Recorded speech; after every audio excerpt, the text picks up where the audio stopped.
Principles of Economics, my complete guide to understanding economics, is now available in hardcover, audiobook, and ebook from Saifedean.com, Amazon, and many more booksellers worldwide. And now I am also teaching a course based on this book on my website, Saifedean.com.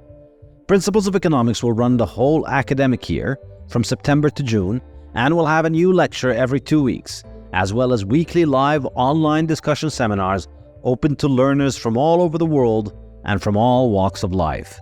Whether you're a student, a professional, or a retiree, you are making economic decisions every day, and this course will arm you with the wisdom of centuries of economists to improve your economic decision-making. You'll also get a free book of Principles of Economics if you sign up for the course. Go to Saifedean.com and sign up now. The Bitcoin Standard podcast is brought to you by Crowd Health. Crowd Health is the Bitcoiner's answer to fiat health insurance. If you listen to the show, you've probably heard me rail against the problems of modern healthcare and health insurance. Crowd Health is a brilliant new solution to this problem that leverages the power of Bitcoin to help people get affordable healthcare. Crowd Health holds its cash reserves in Bitcoin. It negotiates with healthcare providers on your behalf and gets you much better rates by offering to pay them cash upfront without having to go through the expensive bureaucracy of modern healthcare insurance. It's a solution that works better for healthcare providers and for patients by disintermediating large insurance companies who have the wrong incentives and are constantly raising costs. I'm very happy to have signed up for Crowd Health, and I'm really excited to support them as they disrupt the fiat health insurance industry. Go to joincrowdhealth.com and use the discount code SAIF, S-A-I-F, and you'll get the first 6 months for $99 only. This podcast is also brought to you by The Bitcoin Way, your professional Bitcoin IT team offering you personalized, secure, and comprehensive solutions for every step along your Bitcoin journey. The Bitcoin Way offer live concierge service to guide you with your Bitcoin cold storage, running your node, privacy best practices, inheritance planning, corporate strategy, and multi-sig solutions. They don't touch your coins, they guide you through the process of acquiring your coins and securing them. If you'd like to make your setup safer and more reliable, book a consult with them and see what they have to suggest. If you want to give someone the gift of Bitcoin, get them this professional service that will ensure they start off knowing exactly how to manage their coins and not lose them. Go to thebitcoinway.com and start Bitcoining more confidently. Welcome to the Bitcoin Standard podcast. Our guest today is Dr. Willie Soon. Dr. Soon is an astrophysicist and a geoscientist. He is focused on the relationship between solar phenomena and global climate, as well as the orbital dynamics of the Sun, Earth, and other planets, as well as volcanic and tectonic activities. Dr. Soon is the author of The Maunder Minimum and the Variable Sun-Earth Connection. In a career spanning more than 30 years, he has held several positions at many scientific and research institutions. And in 2018, he founded the Center for Environmental Research and Earth Sciences in order to tackle a wider range of issues and topics without fear or prejudice. His discoveries challenge climate orthodoxy dominated by computer modelers and advocates who consistently underestimate solar influences on cloud formation, ocean currents, and wind that cause climate to change. In other words, Dr. Soon here is to tell us the extremely controversial idea that the weather on Earth is affected by this enormous ball of plasma burning in the sky, shining down on the sun. And you might think this is obvious, but that's probably because you haven't suffered through a lot of modern science and modern climate science and the superstitions they have where they insist that the weather on Earth is not so much determined by this giant ball of plasma called the sun in the sky, but it is almost determined by a thermostat, which is the level of CO2, tiny little particulates that form about 0.04% of the Earth's atmosphere, but we're supposed to believe are the control knob for our Earth's temperature. Dr. Soon is also here to discuss with us his ideas on whether hydrocarbons really are coming from fossils. And this is something that I have researched and looked at for quite a while and find to be very interesting and very compelling. And I look forward to hearing his ideas on this. So Dr. Soon, thank you so much for joining us.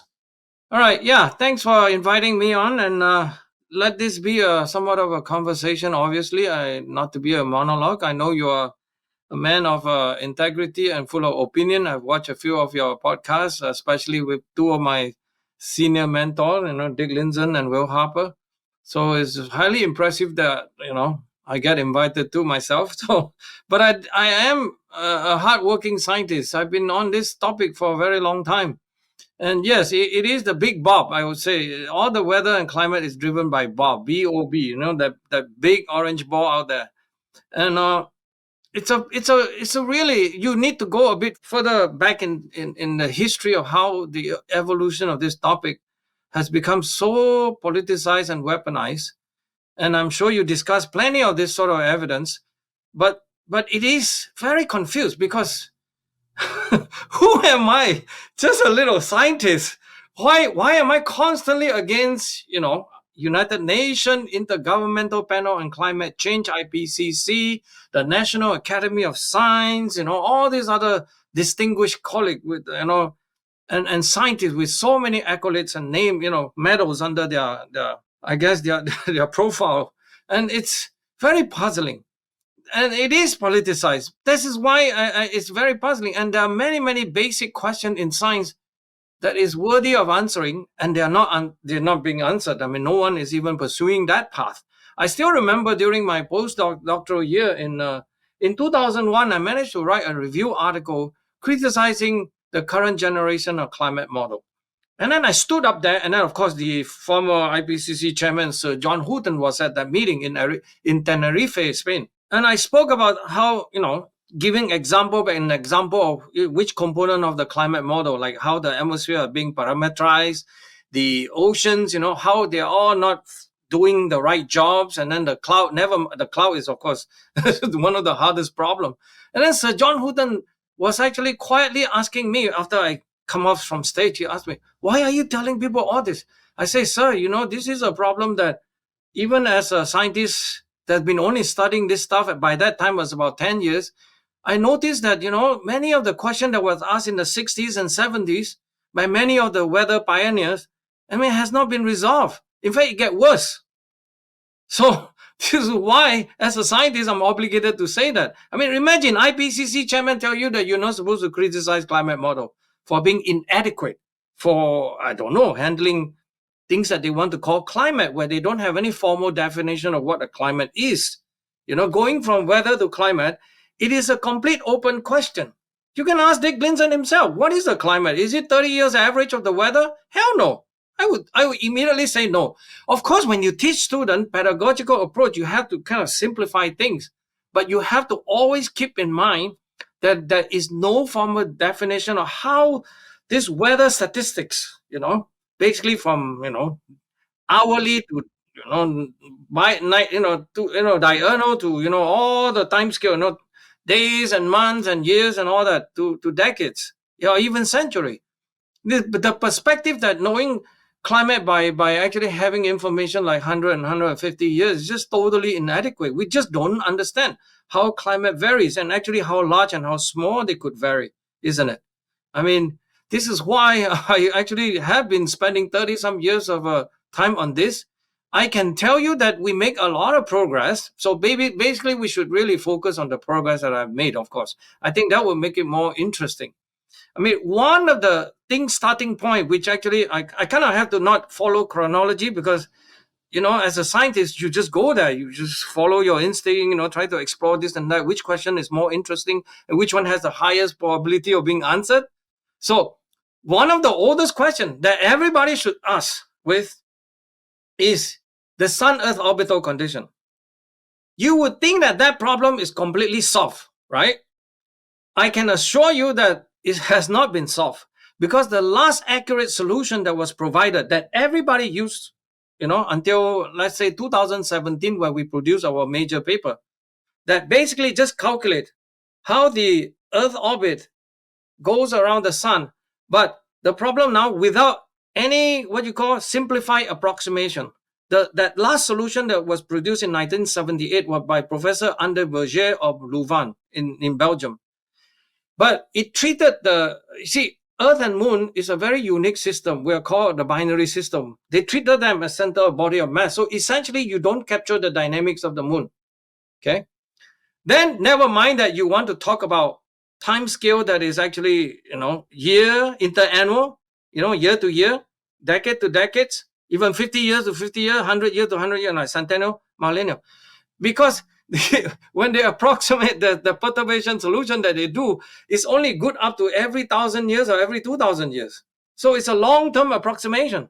So there's no what you call all this shorter timescale dynamics, because a lot of these are indeed very subtle, just like the way we got season, just by the sun moving the angle a little bit, 23 degrees to the south, 23 degrees to the north, where you provided the whole driver for the whole system.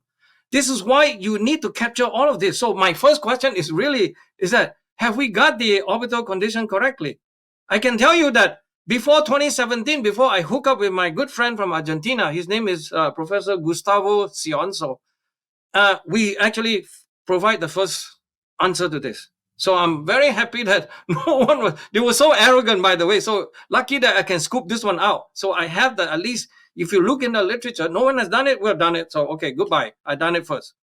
Then the next question to ask is the sun, the big Bob.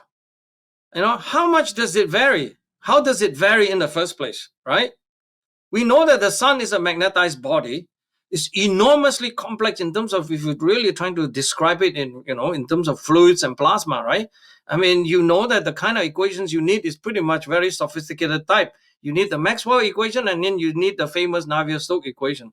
And then imagine coupling that. I mean, we all know that even the Navier-Stokes equation itself has this problem of no one knows whether there's a unique solution and things like that. So it's a very formal, really difficult problem. And the sun itself, the best knowledge we have is actually just basically create instrument to measure them, try to ascertain certain properties. How much does the light varies, and then in X-ray, in UV, in visible light, in infrared, so on and so forth. And we have clearly that, of course, over 150 years, we have made some progress. We know a few things, but we don't know a lot more, right? This is why it's very puzzling, by the way, that IPCC, if you look at the evolution of how they treat the sun, okay, from their model, basically IPCC is that United Nations body, right, formed by World Meteorological Organization and UNEP, one of the UN foundation, that they hooked together in 1990, where they started to discuss these social issues about potential of fossil fuel emitting. After you burn the fossil fuel, you emit the carbon dioxide, that it caused the climate to change, right, causing global warming. But you realize that from the evolution, from the first report, right, in 1990, to the second report in 1995 or 6 or so, to the third report in 2001, to the fourth report in 2007, to the fifth report in 2013, to the sixth report in 2021, they are showing that they increasingly, by the way, my work used to be very popular among IPCC because I was one of the, I guess, frontier, doing all the frontier research. So third assessment and the second assessment, which is 95, 96, and 2001, cited my work very positively. And then by the fourth assessment, fifth assessment, of course, it's all disappeared from the world. I just don't exist anymore, simply because I guess I started to beginning to say something and then express my opinion and try to share with people my scientific result. So we come up with the answer. Basically, everything that IPCC say, essentially just I could not subscribe to, which means all their conclusions are, I would say, substandard. It's not even close to being a science, which means they're playing politics a lot, following certain narrative, right? They don't really, there's no curiosity, there's no interest in how much the sun actually varies. They just jump onto whoever that can produce the answer that fit the narrative, then that work will be highlighted. So the example is actually the clear example I can tell you in, let's say, the fourth assessment, fifth assessment, and sixth assessment. IPCC in the fourth assessment, they recommended that to provide the estimate of the solar irradiance. How much does the light change over, let's say, 150 years or 300 years, right? They actually provided about 4 or 5 different estimate, because really to estimate this thing is very difficult, as I try to express. And then in the fifth assessment, 2013, they narrow it down to about 4, 3 of them or something, right? Then the sixth assessment, 1 and only 1. That is really ridiculous. That's why this year, about last year, actually September or October of 2023, we published a major review where we managed to show that, look, as far as we're concerned on the question of the solar estimate, there are some 27 of them that are equally possible. Why is it that IPCC just quickly say that there's only one available? It's just very strange kind of situation. So as a scientific person, I can't subscribe to that. And then another class of problem that IPCC that is extremely biased in terms of handling such a simple question. How much does the temperature change? How does what causes it to change? Can it be CO2? Can it be the sun and all that? Even the CO2, they are biased completely. Because they just selectively pick all, for example, when you talk about so-called man part of it, I don't know if anybody know that they have up to about 15 or 16 different factors, including contrail, airplane, all kinds of things. Aerosol. You know what? When they talk about sulfate aerosol, this particle size of a millimeter to micron, micrometer 10 to the minus 6, right? And then even nanometers, smaller one. Those are all really involved. Even that, they only say that, well, we should only consider the man part of it, which is really weird because the ocean, the sea spray, they all create all kinds of aerosols of all type, of all kinds of chemical species and all that, and they're not interested in those. Okay, only those type. That's why IPCC picked like 16 different type, and then for the natural factor, only volcano and solar. And that solar one, like as I told you, 2021, only one of them. If you actually, it's funny, if you look at all the graph numbers, they call it forcing, right? They did it forcing. The solar one is so small. If IPCC were to be correct, there's nothing to be done. No one should be arguing about this. But it's a very serious, I don't know. My good colleague keep telling me don't use the word fraud, but it's as close as possible to a fraud, because you have 27 different ones, and some of it can be very large. The changes, the amplitude changes, right, can be even that number actually in terms of normal sense is not that big, but in terms of sun's energetic, it's very, very large. Okay, 0.3. They say it must be only less than 0.1. I mean, factor of 4 is a big deal in terms of that. Plus that they haven't accounted for the orbits, obviously, because they do another one of those fast hand waving to say that the Earth have no season. So everybody just look at year to year and then just average them out. Because my primary thing of visiting the orbits and the sun is basically that it's the whole evolution of the system. If you want to treat this problem properly, right? Including, like I even hint, that it will be volcano and earthquake together, because which one is causing what? I don't know. But it's all connected to the orbits, because one of the new insight that I have after some 20 years, that was like maybe 10 years ago, I understood this, because I started to ask the question, basic question, all this basic area, but I want to tell you is that it's all about matter, your perspective, and what kind of knowledge that you have. If you look at the catalog of the Smithsonian volcanic eruption, you ask yourself, okay, we have the timing when it erupts, right? Isn't that a good idea to first understand what does it look like? Does it really, over one whole year go around the sun, Earth going around? Does it really have any equal probability distribution on January to February and all that, all the same? No, actually there are seasonality, and that immediately tell me that, oh, that's a fact. This is why the relative distance between the sun and Earth could be a very important factors. Right? We don't fully understand, but at least science of this level of complexity, you have to approach from this sort of empirical observation base rather than model nonsense. Model, I have to say, it is nonsense, right? It is basically gospel in. People like to say garbage in, garbage out. People like to say that. I say garbage in, gospel out, because this thing turned into a gospel because they use that for policy, right? They say, oh, then immediately you got to do this, do that. And maybe I should pause for a moment, because I tend to cover many subjects very quickly in so many levels. I can slow it down and say one by one and explain things, of course. But just to give you a big overview, that when you try to talk about weather and climate, please, that simplistic notion of carbon dioxide being that control knob, the thermostat in your room, it's so flawed that I don't know what to do when people keep insisting on that sort of approach. Yeah, no, absolutely. I agree with you entirely. I've been following this for a while, and I think there comes a point in which it's almost like a religious experience, or maybe breaking out of a cult, when you just sit with yourself and ask yourself, is it really conceivable that this gigantic Earth is having all of its temperature decided by the tiny little particles of CO2, tiny little particles, and specifically the things that we as human beings produce, not the CO2 from volcanoes, not the CO2 from natural processes, but specifically Yes, you are yes. the problem. You are the problem, and your CO2 emissions from your car and from your steak, they're the things that are like the control knob of this entire giant planet and this entire giant sun. Now, you mentioned my podcast with Professors Happer and Professor Linzen, and also the podcast with Professor Tom Nelson. These three, I go into the discussion on climate science, and I look at their work and their perspective, and I think they're excellent conversations. And in particular, Professor William Happer's discussion has been one of the most viewed episodes from my podcast. I think it's got something like 80,000 or 90,000 Very views on nice. YouTube, and a lot more downloads on the podcast, which was surprising for me because most of my audience is interested in economics and Bitcoin. But this one went pretty viral, and a lot of people are listening to it.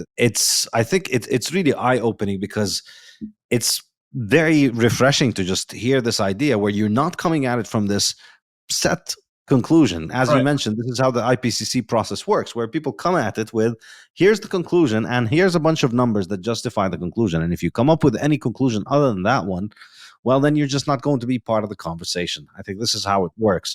And we can discuss the corruption of this process, but I think maybe more interesting for us is I'm really curious about your view of the impact of the sun and the impact of the Earth's rotational cycles on the weather. So if you could put aside all of the problems with the IPCC and the way in which they Right. market the sun and just market the science there, and try and focus on this. And for me, I mean, I'll begin with my kind of I'll give the listener my kind of intuitive way of thinking about this.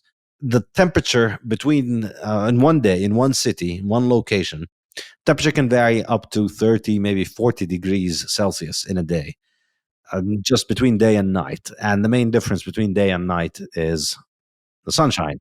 Yeah. The sun is shining during the day, and so everything is warm. And then during the night, there's no sun, and then everything becomes cold. Uh-huh. So there's an enormous impact that we see and feel every single day. It's undeniable. Anybody who's ever been outside knows that the sun has a significant impact. When the sun shines on you, you feel warm. When you go into the shade, you feel cooler. In fact, on the same day in the sun, if you're sitting in the shade and you move into the sun, you feel like you've gotten 10 extra degrees Celsius warmer just by moving into the sun. So clearly, there's a huge impact on this. When you look at even the most hysterical science on carbon dioxide, when they talk about what is the impact of carbon dioxide on Earth, they'll tell you something along the lines of 2 degrees Celsius by 2100 or 1 degree Celsius warmer by 2050. And they're supposed to be scaring you by this. But again, if you snap out of the cult-like programming, if you stop watching TV and just think about this, Right. what's 1 degree Celsius over 50 years Right. when you go through a 30 degrees Celsius shift every day? I mean, it's really measurement error. So even by the most hysterical scientific studies that tell you that carbon dioxide is going to destroy life on Earth and that this is a complete crisis, you're talking about 1 degree as an average measured over 50 years when really there's no meaning to 1 degree, because you're looking at measurements that are just ultimately you're picking up the noise in the measurement. 1 degree is just noise. It depends on where you're taking the data, when you're taking the data. And there are so many things that influence how you're taking the data that really 1 degree as an average over 50 years is arguably going to just be a function of how you're performing the measurement. It's not going to be something really noticeable, and it's nothing like the change that we get every day from the sun of 20, 30 degrees that you get every day just by going from nighttime to daytime. So why this is kind of my intuitive way of trying to think of the sun. But tell us more from your perspective, from your research, the Maunder minimum and the book that you wrote on this. What is the case for the sun affecting the climate? Make the case for us. Okay, it's very clear, and the impact is very, very simple. It's really just the amount of light. Okay, the energy, the energetics, and indeed it's subtle in the sense that beside the season, it's basically how it modulates the two, like every 2 winters. Basically you modulate from the extreme.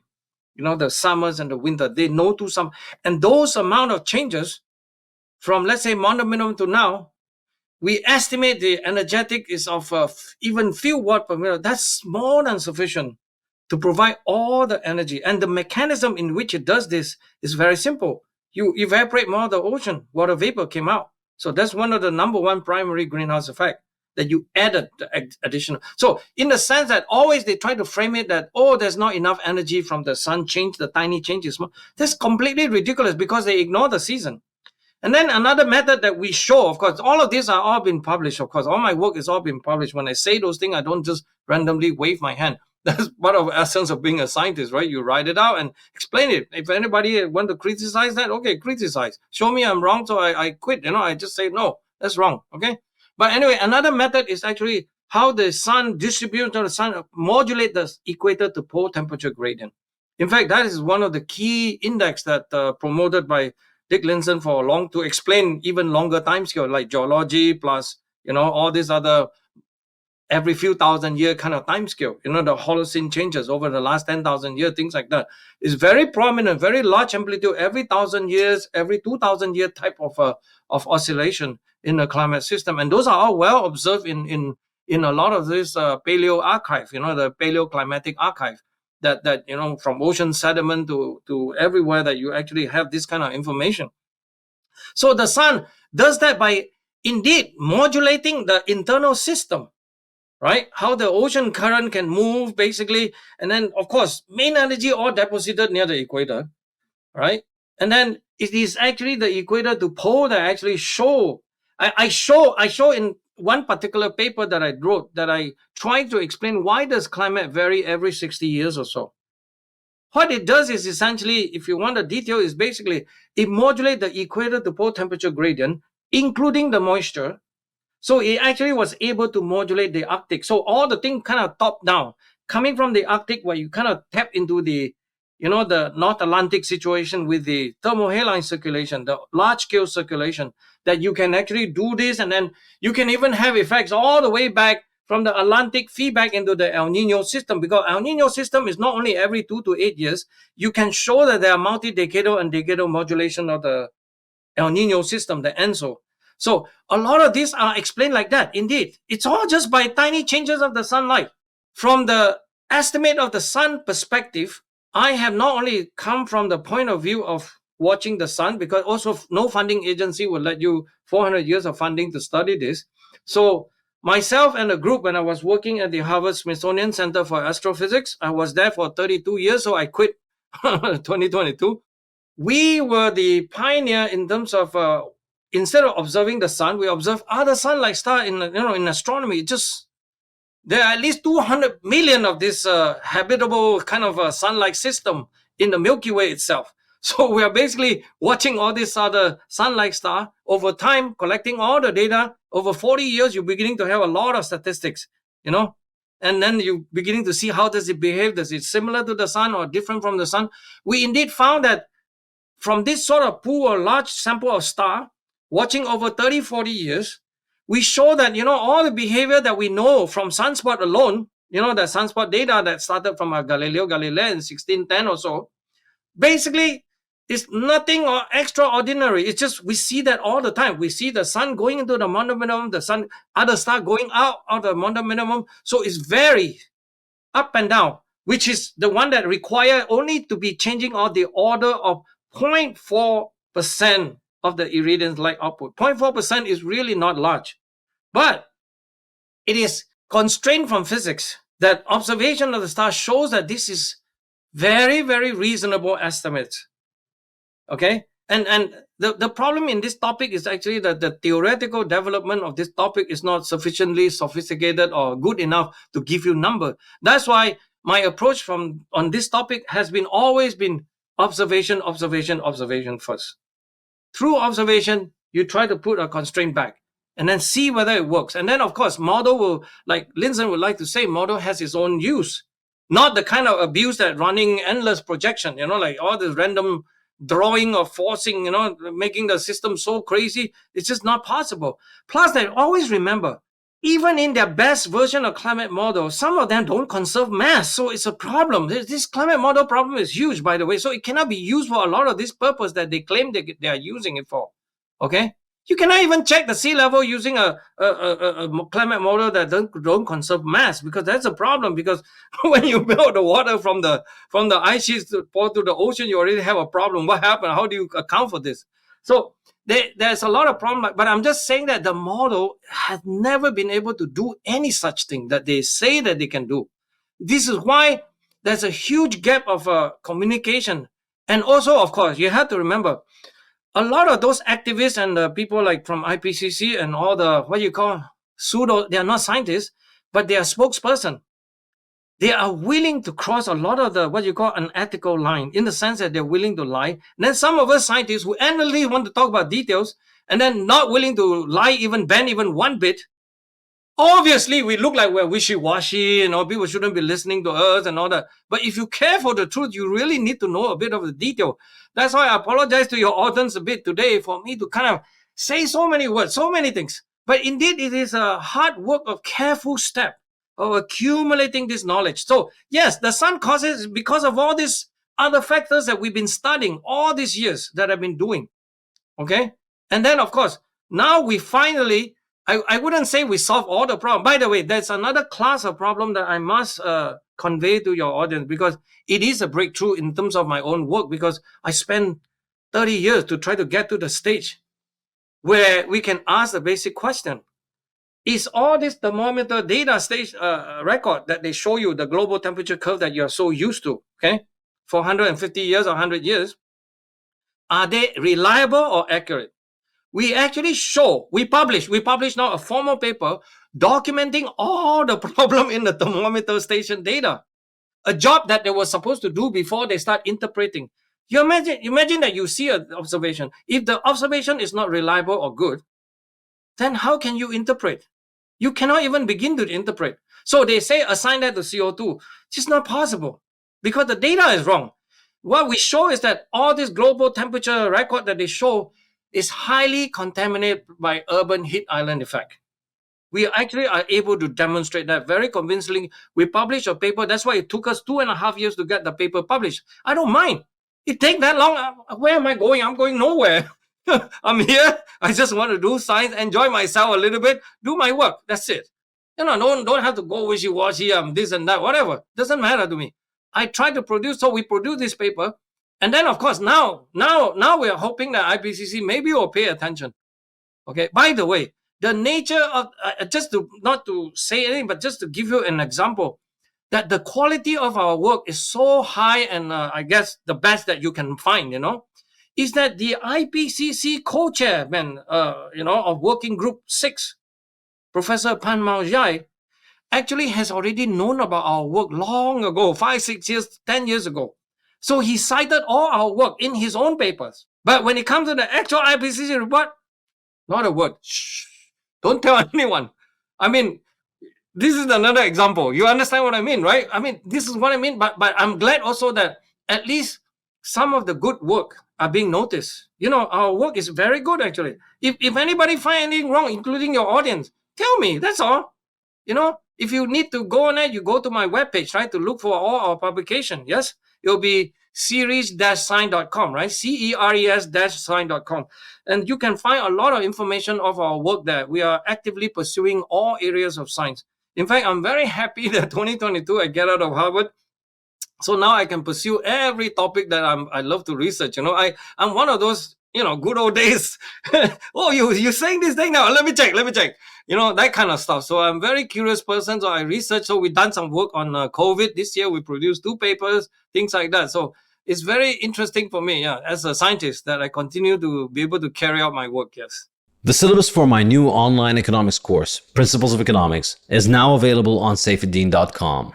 The course will take place over 18 lectures, each based on one chapter from my new book, Principles of Economics, which will be available for free as an ebook for everyone registering for the course. Lectures will be released once every 2 weeks on Mondays, starting on the 25th of September 2023, and will be available in video and audio format. Live discussion seminars will be held once a week on Thursdays at alternating time slots 12 hours apart, to ensure learners can attend from all over the world. I'm happy to announce that I have set up my new publishing house and online bookstore, The Safe House, which will be publishing and delivering the best Bitcoin and Austrian economics books worldwide in hardcover, audiobook, and ebook formats. Go to thesafehouse.com to buy my latest book, Principles of Economics, as well as the Fiat Standard and the Bitcoin Standard. And now I'm also publishing Fiat Food, Matthew Lysiak's amazing investigation into how inflation ruined our diet and health. And I'm also publishing Lynn Alden's Broken Money, her masterful exploration of the failures of the global financial system and how Bitcoin fixes it. This is a Bitcoiner's bookshop, so the books are printed in beautiful cloth hardcover made to last, with an ice-colored dust jacket on top. Go to thesafehouse.com and get yours now. Yeah, no, I definitely sympathize with that. I think there's an enormous amount of science that you can do once you're out of traditional scientific institutions, because most of what you do in scientific institutions is make work rather than scientific work. It's how to get the papers published in the right place and how to talk to the right people and how to... No, not only that, I can assure you that I'm not even allowed, by the way, to get on your postcard. You know what I'm supposed to do if I were to work at CFA? To file in paperwork. They make me do paperwork to accept one of these, or else the director will come. How come you didn't tell us that you're going to go on this podcast and this and that? You know, that kind of thing. Like, for example, when I appeared on Tucker Carlson the other day, I mean, I would never be allowed to be on Tucker Carlson. So I either have to stand on my ground and say, why? You're trying to censor me? I don't understand that. I mean, they actually have been doing that a lot to me. That's why I kind of, after 30 some years is enough. I have nothing to prove. I'm not interested in those old names. You know, I'm not interested in medals and this and that, whatever or what. I don't care. All I say is that, okay, I had enough. Goodbye.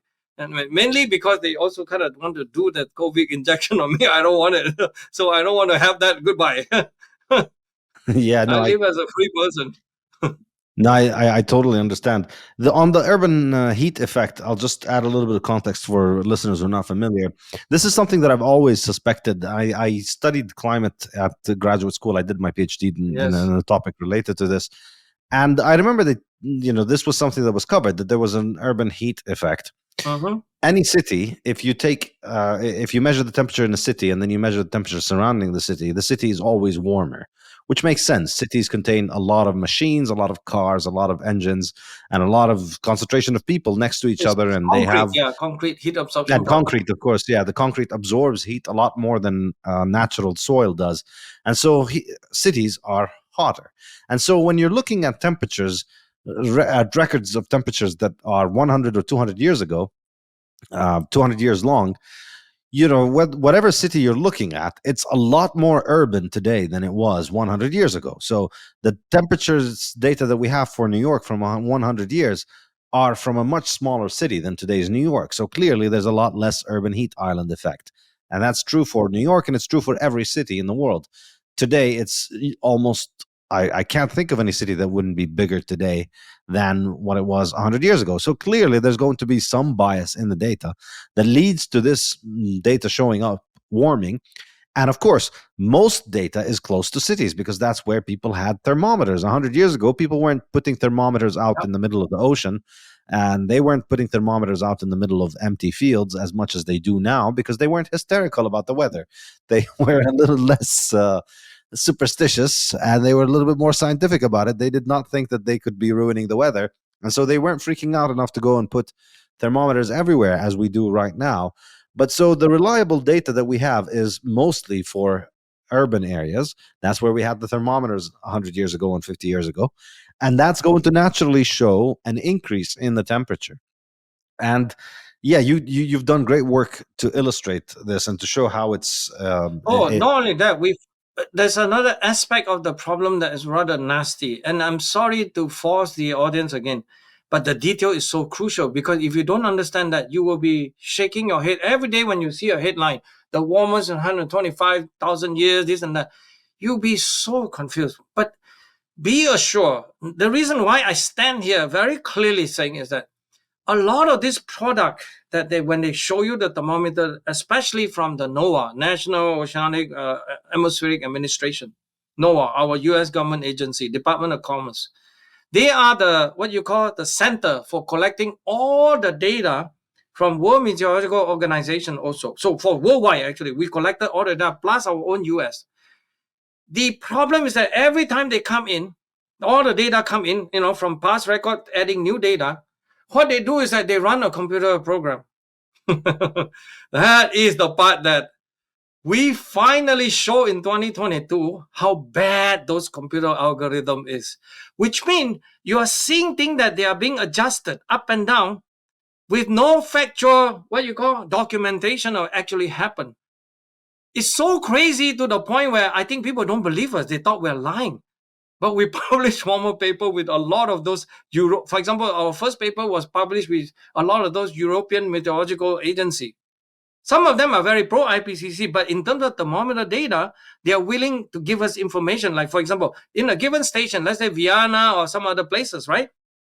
You would have a record. Okay, what year we move the thermometer this way and this way, we change the color, whatever, the shading, and then where we move up, move down, right?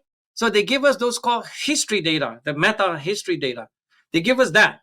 Plus that one of my colleagues that is truly, by the way, this thing is also, I would say, God blessing, because you know why? A colleague of mine named Peter O'Neill from UCD, University College Dublin, in about 2010, he started interested in this global historical climatic network, the data from Ireland, basically. He need only like 2-3 stations he wants to know. But he just ended up downloading the version of NOAA that produced, but they update every few days, So he started collecting a lot of this different version of the update. This is where we can show that their computer algorithm, from Monday, the adjustment is this way up. From Tuesday, is doing different thing. From Wednesday, is doing another different thing. Okay? And it's so crazy that we actually talked to the NOAA guy. They refuse to acknowledge it. They call it daily flutter and all that kind of thing. They come up with a lot of this voodoo stuff instead of actual admission that say that. So NOAA, to the point that they only want to use this computer algorithm. You know what? They even say that we no longer need the historical meta station for each station. If we can get it, we must have that. Or else you don't know what reality is. This is the kind of very, very crazy problem. Okay? And then if you want to know even more crazy stuff, is that this algorithm like that, one of the property that it tends to do is that, because homogenized means that you have a station, let's say somewhere, you try to buy the nearby, let's say within 50 kilometers or less, right? That you try to make them all should have similar trend around the area, right? But the problem is that if one of the station is urbanized, then all the other, let's say you pick 5, so the other 4 will be contaminated by that urban station. We call it urban heat, urban blending effect. We show that for Japan. Japan is the #1 urbanized city, and USA temperature data. So things like that. These are all very, very serious problem. And guess what? When did we publish those papers? October or November of 2023. Look at how long already.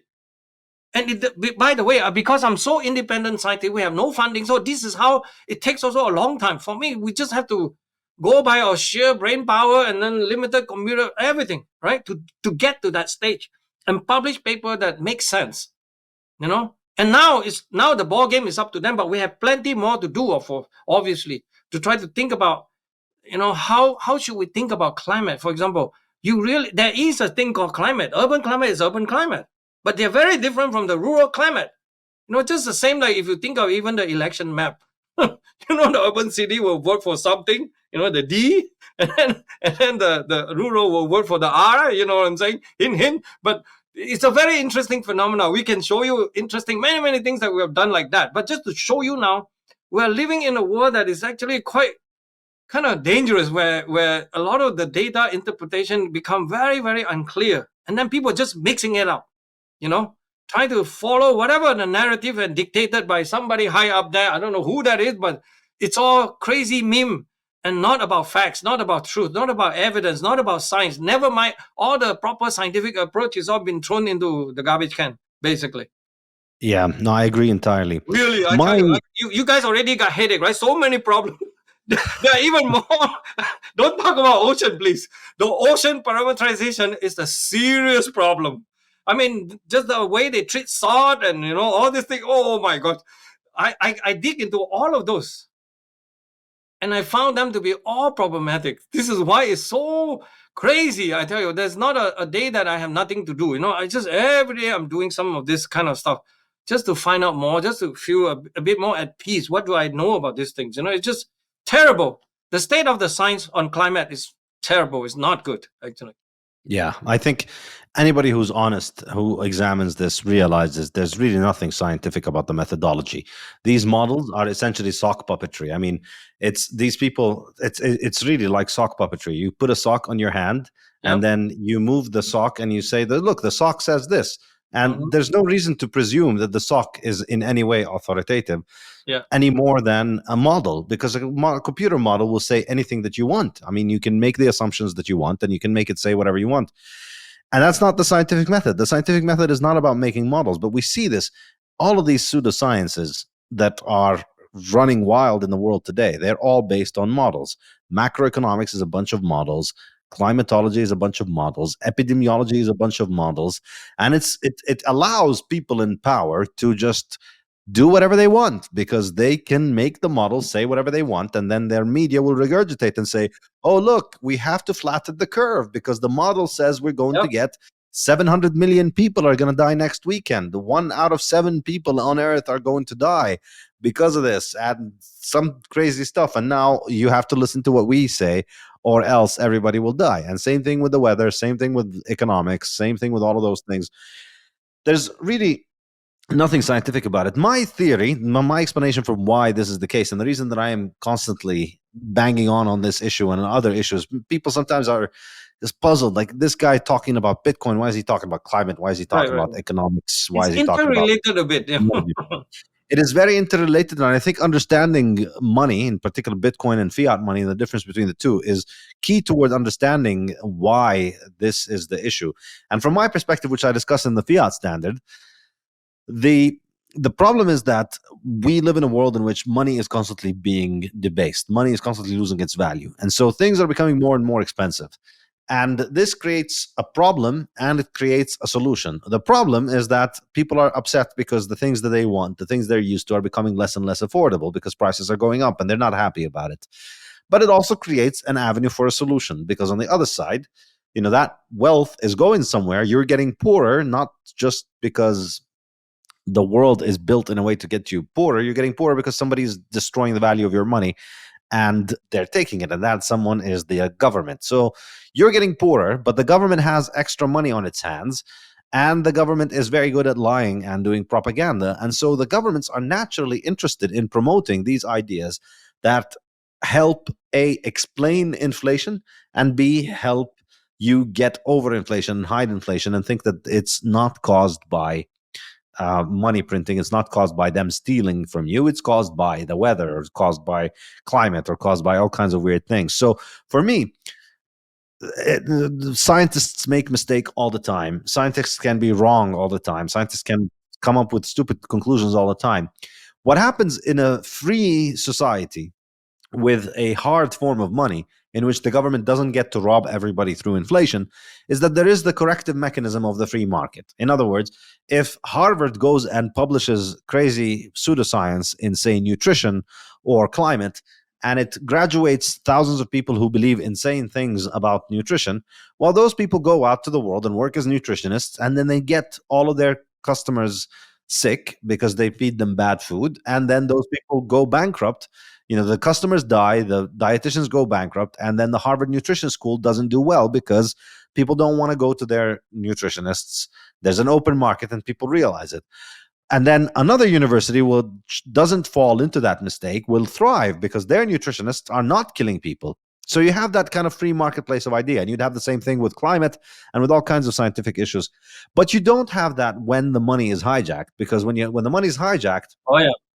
the funding for all the scientific departments at all the universities comes from the same source, so that there is no corrective mechanism. So all the nutritionists, all the climatologists, all the macroeconomists, they're all making the same mistake. They're all repeating the same mistake, and there's no corrective mechanism. They could spend decades falling into that same mistake. Now, it's not just innocent mistakes that get promoted. It's mistakes that are conducive for the people who print money to achieve their ends. Okay. And specifically in this situation, you look at the history of climate and the history of environmental hysteria. It's not a coincidence that it started in the 1970s when the inflation really took off in the 1970s, because that's when people started asking questions. Why is the price of everything going up? Why is the price of gas going up? Why is the price of this going up? And the answer was, we're running out of all of that stuff initially. People thought, okay, we're running out of all of that stuff. And so that was heavily promoted for a while. Oh, yeah. And then when we didn't run out of that stuff, when it came clear that, look, here we are 50, 60 years later, we have more oil than ever. We have more of everything than we ever did. Yeah, I keep finding it. Yeah. Yeah, so now we still have the science telling us that it is a problem to consume that thing, that you shouldn't consume that thing, not because we're running out, but because we're consuming so much of it that it's going to destroy the planet. And so don't worry about the fact that oil is becoming more expensive, that you can't afford gasoline. You have to worry about the fact that if you consume gasoline, you're going to ruin the climate. And so therefore we need to get rid of the climate. Double whammy, yeah. And so this is how I see the dynamic. Your money's getting destroyed, and the value of the money is going to finance these pseudosciences that are giving explanations for why you shouldn't actually eat meat anyway, because meat is bad for you, because it ruins the weather, and because it ruins the amount of CO2 in the atmosphere, and because it ruins your health.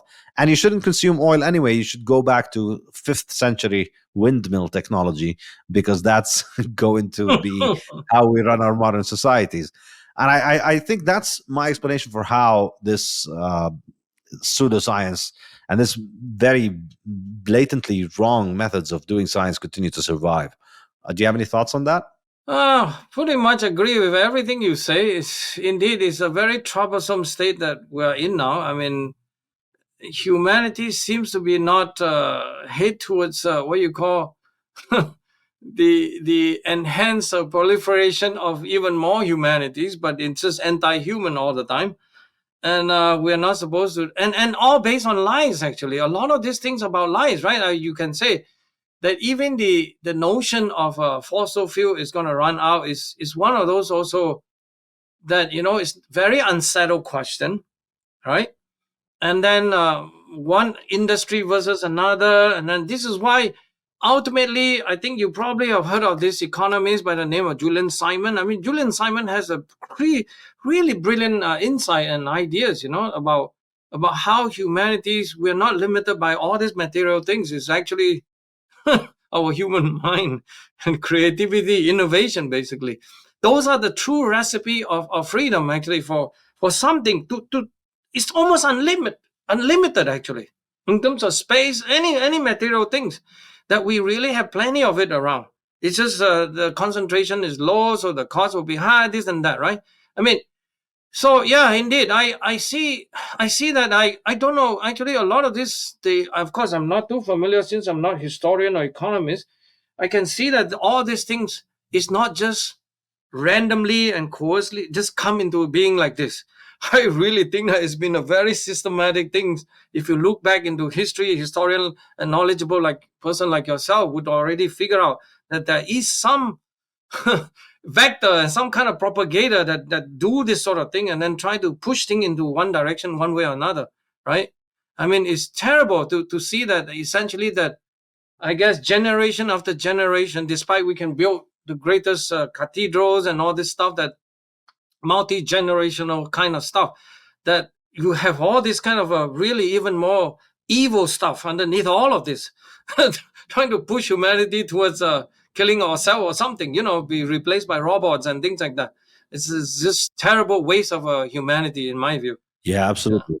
I'm very pro-human, by the way, so I'm pro-population growth. I'm pro a lot of this sort of thing, but I keep it to myself a bit, because scientists, I don't, but I do research them. Like I can give you an example of one problem that I researched simply because of my personal reason. Like my wife was pregnant with my kid, so they keep talking about how bad this mercury is, in the coal, the tiny amount of mercury they come out. By the way, it's no more than 100 tons, that burn per year, 100 tons. You know how much mercury? Millions and millions of tons, 200 million tons in the oceans and everywhere. And then even the soil could do this.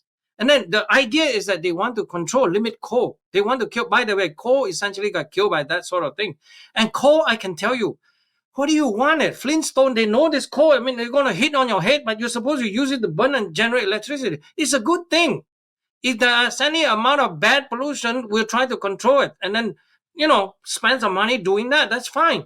But don't say that we don't use coal. The coal is very useful. We should use it. And then this scare of one scare after another, right? I mean, first is carbon dioxide, right? Then the scare is mercury. So coal got the double whammer. By the way, most of the fossil have trace amount of mercury, of course.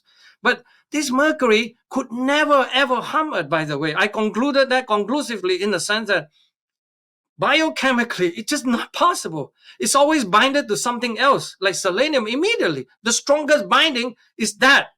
So this is not possible. So every time you have trace amount of selenium, this mercury will be totally ineffective. When it form metal mercury, it go through a process that have nothing to do with how much elemental mercury you have. So it's one of those highly misleading things. By the way, I personally myself wrote so many of this, as a private citizen. Back then, my job doesn't allow me to do that. So I consulted many people. I studied for 10 years this topic. It's actually a bit of a fraud. It's just a fraud. And this mercury stuff just leave me no confidence that whatever the EPA is trying to do, whatever the FDA is trying to do, because they forgot that, they essentially claim this mercury go into the oceans and then get assembled into the basically tissues of the fish. So when you eat the fish, your wife pregnant, then it's going to get hurt the IQ of the babies that's born. Think about the chain of which that it goes into the ocean, it got amplified, and then mercury elemental by itself is not toxic, and it's the metal mercury, it's the CH, you got to add CH to the mercury to get that CH3. So this is crazy. It's impossible actually. But then they amplify to the scare story that is totally so, I feel so sad because a lot of women actually ended up get less nutritious. Fish is very nutritious because just by the omega-3, it's good enough. It's never, in fact, all the Japanese nation, the whole country of Japan should be completely crazy if this metal mercury is killing them. They are eating whales, by the way, even higher concentration of metal mercury. It's impossible. It's just crazy stuff. Even in history, it's just not.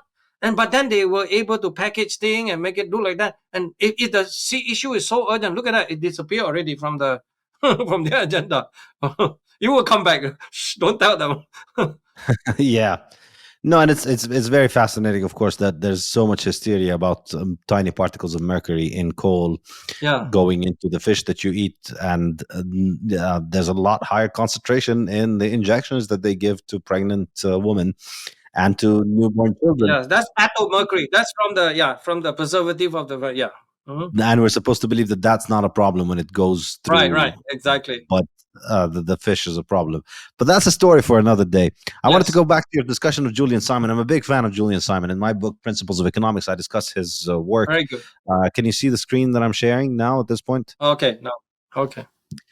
So this is a graph that shows oil consumption against proven reserves. And when you look at this graph, initially you think there's only one line. Where's the other line? Right, it's only one line I can see. No, there is another line. If you look near zero, that's total oil consumption. So this is when if you're measuring oil consumption in billions of barrels and you're comparing it to proven reserves, what you see is basically consumption is imperceptible. It's a tiny, tiny, tiny little fraction of proven oil reserves. So as you can see here, proven oil reserves in 1980 were 700 billion barrels, and consumption was, I don't have the data in front of me, but it was something approximately zero, basically, compared to when you compare it to 700 billion barrels. And here we are. Well, give it 10 billion. Yeah, and here we are, 10 billion, you said? Yeah, let's give it that number because it's within that scale that I'm just estimating. Yeah, it's something like 10 billion or something like that. And here we are 40 years later in 2020. Proven reserves are 1,700 billion barrels. So we've more than doubled the proven reserves. And the consumption is still basically approximately zero. We're not really consuming anything when you put it in perspective against the proven reserves. So this chapter was heavily inspired by the work of Simon, because if you look at it, we see that we just find more and more oil. No matter how much we consume, we always end up finding more oil than we consume, because the more we look for oil, the more reserves we find. And the reserves that we find are not all the oil that is out there. They are the oil that we have found in the places that we look for. So if we wanted to really look at the amount of oil that exists out there, it's going to be a lot higher, I think. We cannot measure it, and it's not economical to go and look everywhere. The whole thing about oil is an economical issue. Exactly. Yeah, exactly. And again, in this other figure, in also in chapter 3 in Principles of Economics, we look at the 50 basic commodities and we look at what happened to their price between 1980 and 2020. If we're not measuring the price in the dollar, because the dollar is an inflationary currency that is losing value all the time, if you measure it in terms of the average wage and what has happened to the wages and what has happened to the amount of goods, you see that pretty much everything has gotten a lot cheaper in those 40 years. Everything has gotten a lot cheaper in the 40 years. Everything is between 24% cheaper to 86% cheaper. We're making more of everything, and everything is becoming more and more affordable for us because we are getting better at producing it, and we are dedicating more and more time to producing it. And this is the key difference between thinking in the economic way versus thinking in the kind of static, classic geologic way, wherein the geologists think that Earth is one big bucket and human beings are just drinking everything in the bucket and we're running out of it. Whereas the economists understand that the Earth is enormous, beyond our ability to even conceive of how much stuff exists there. And there is no bucket there. We make the bucket. We are making the resources. And the more human beings exist, the more buckets of resources we make available for us. That's why 40 years later, everything becomes cheaper the more we consume. And that's why 40 years later, we have more oil reserves than when we started. And that's why our consumption is practically imperceptible compared to the reserves, because we keep getting better at looking for them. But I mean, this is something that I've believed for quite a while, and I've studied and understood for quite a while, and I wrote it in my book. But one point that I didn't get into in my book, which I'm interested in your perspective on, is the idea that oil is not necessarily from fossils. I find it very compelling, to be honest. I'm not entirely sure of it, but I can't argue against it because I think there are several arguments that make this clearly convincing in my view. First of all, the first and most important thing is that if you look at asteroids and other objects that come from space, we find hydrocarbons inside those objects.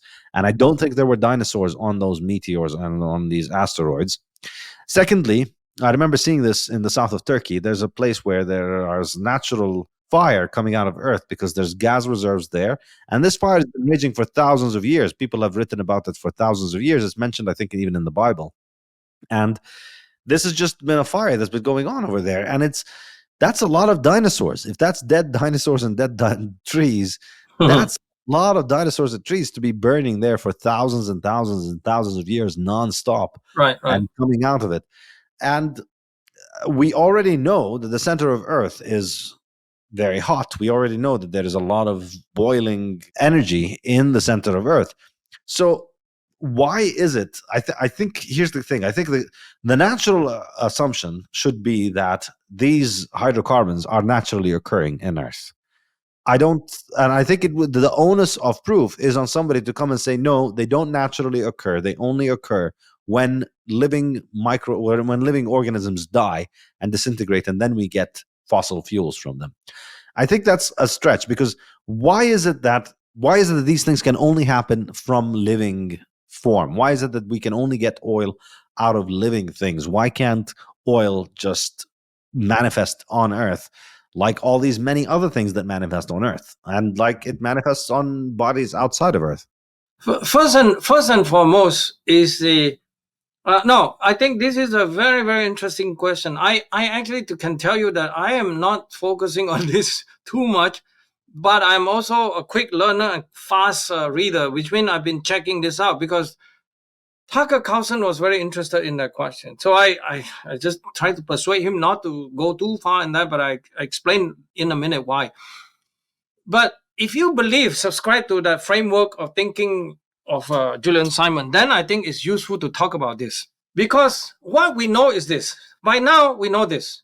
In 2009 or so, at least you can demonstrate in a lab, right? You can actually squeeze the methane, okay, with some catalyst, squeeze the methane down to the precise condition that fit about mental condition about 40 to 50, 150 miles in. So 1,000 degrees and maybe 3 gigapascals, so about 3 billion times, right? Stronger than pressure. That you actually can make complex hydrocarbon from there. And then if you ask yourself, where does the carbon methane come from? Methane itself Another demonstration much later, 2018 or so, some lab in Holland, they were able to say just from pure for hydrogen that they were able to make that also.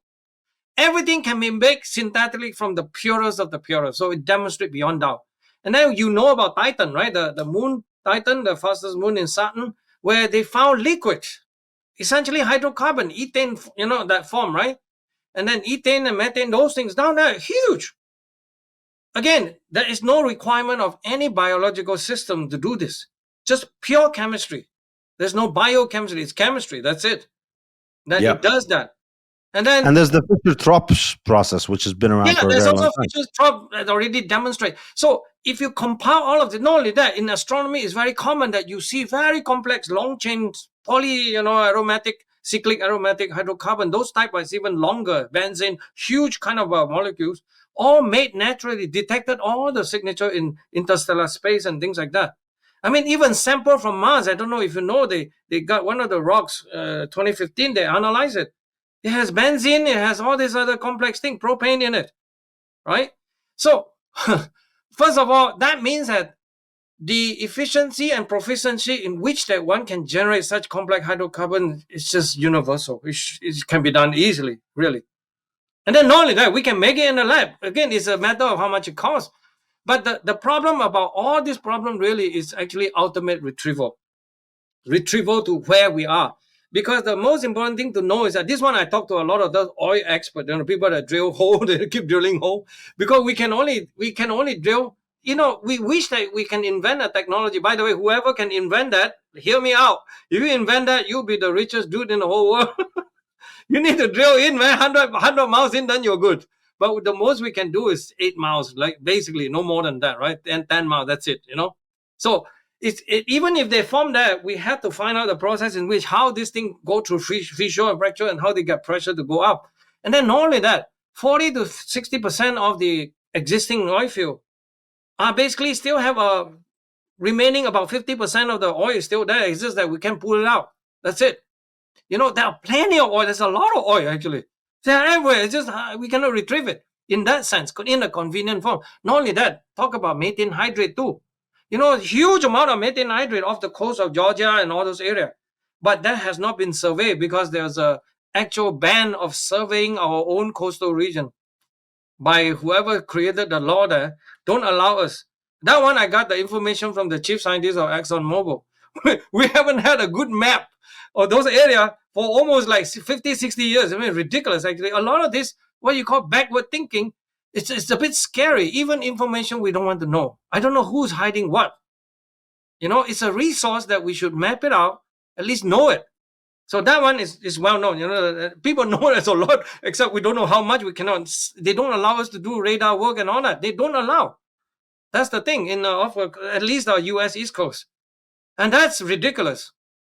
Things like that. Again, let's see the government is our friend in that sense. They're not helping, actually, in that sense. They're just, who are they to tell us not to do that, actually? For humanity's sake, I think I propose that we should go study those things.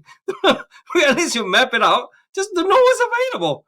What is the problem? What are we afraid of, right? Information, knowledge? I don't know. They really want to control the flow of information, everything. It's in that sense that is not good. But yeah, in general, I don't see fossil, this field, this hydrocarbon, is a barrier to anything. There's no barrier to this. Plus that, remember, we have other form of generating energy. I mean, nuclear. I mean, I think whoever that's concerned about this nonsense about carbon dioxide really should at least be friendly towards nuclear energy, a form of really. They don't want to talk about that too, right? They always talk, oh, not enough uranium. No, the ocean got a lot of uranium. It's just not so concentrated. But few million, at least 40 million tons. I mean, on the Earth, you can get barely few 100,000 tons. That's it. There's a lot of things everywhere. It just depends on what you want to do at it, at what cost and level of that.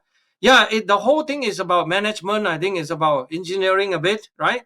So if one or two technological breakthrough, like if we can really drill it down, then we'll have a lot of answers, a lot of things, a lot of access, just to even create things to get the thing out. Well, you'll be like, horizontal drilling is another one of those to get the fracking, the methane stuff. Those are already a total revolution, but essentially we're still trying to find a way to shoot ourselves in the foot, don't get those, and I don't know, buy gas from all these other places. I don't know. It's not a good thing. So in that sense, that we're sitting on a, actually US has a lot of coal. I also know Nigeria for a fact. Nigeria is full of coal. Don't tell people. They stopped that in the 50s and 60s once they found oil. Nobody talk about coal anymore. I studied those things. I checked the whole British surveys. They actually have a lot of coal in Nigeria. That kind of thing. And just forget it. Nobody talk about that animal. There are a lot of resources around like this. And we just don't tap into this. Well, I say that everything is like put in good use, then is a good thing. You know what I mean? Yeah, whoever can make money out of that, good luck. I mean, that's a good thing, actually. So we do share a lot of interesting, not to just agree with you, but I independently have reached the conclusion that our government is not doing anything very special for us. They are trying to ruin our healthcare. All I know, I'm very irritated by having to buy all the health insurance that I don't have to buy, things like that. This pure mandate is the nonsense, you guys. What are you doing? You know what I mean? I'm a free person. I'm not a slave. I agree with you. I mean, I really, now's the part of the conversation where I try and sell you on Bitcoin. I try and explain to you why Bitcoin fixes all of this stuff. Okay, let me learn something. Yeah. So ultimately, remember what I was discussing on the issue of why inflation is at the root of this problem, the destruction of the value of the currency. And so for me, this is also the root of the problem with health. It's the root of the problem of so many things. I mean, people, when they first come across my work, they will make fun of me by saying, "Oh, this is the guy who thinks inflation is the cause of all of the world's problems." And I say, that's pretty fair.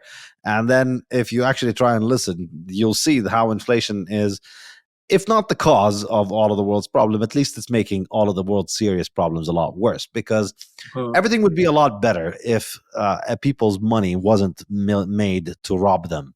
If people had access to a form of money that they could use, A, because people would be able to maintain the wealth that they have without having to kill themselves, and B, perhaps even more importantly, because it would mean that everybody who has money has to be productive for society. Nobody can just have an infinite amount of money because they have access to a money printer that gives them endless money. And so in all of these problems, whether it's the way that science is run or whether it's the way that healthcare systems are run, health insurance, and we discuss all of these things in depth. So if you go on my podcast page with saifedean.com/podcast and just search for whatever topic, we'll see that we have 200 episodes of the podcast so far, 210 or something like that. And you'll see a discussion of pretty much anything you want, and then how the corruption of money ends up contributing to the corruption of this one particular issue.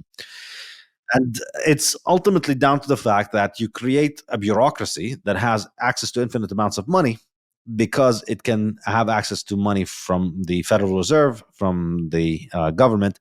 And then that bureaucracy is insulated from all of its consequences.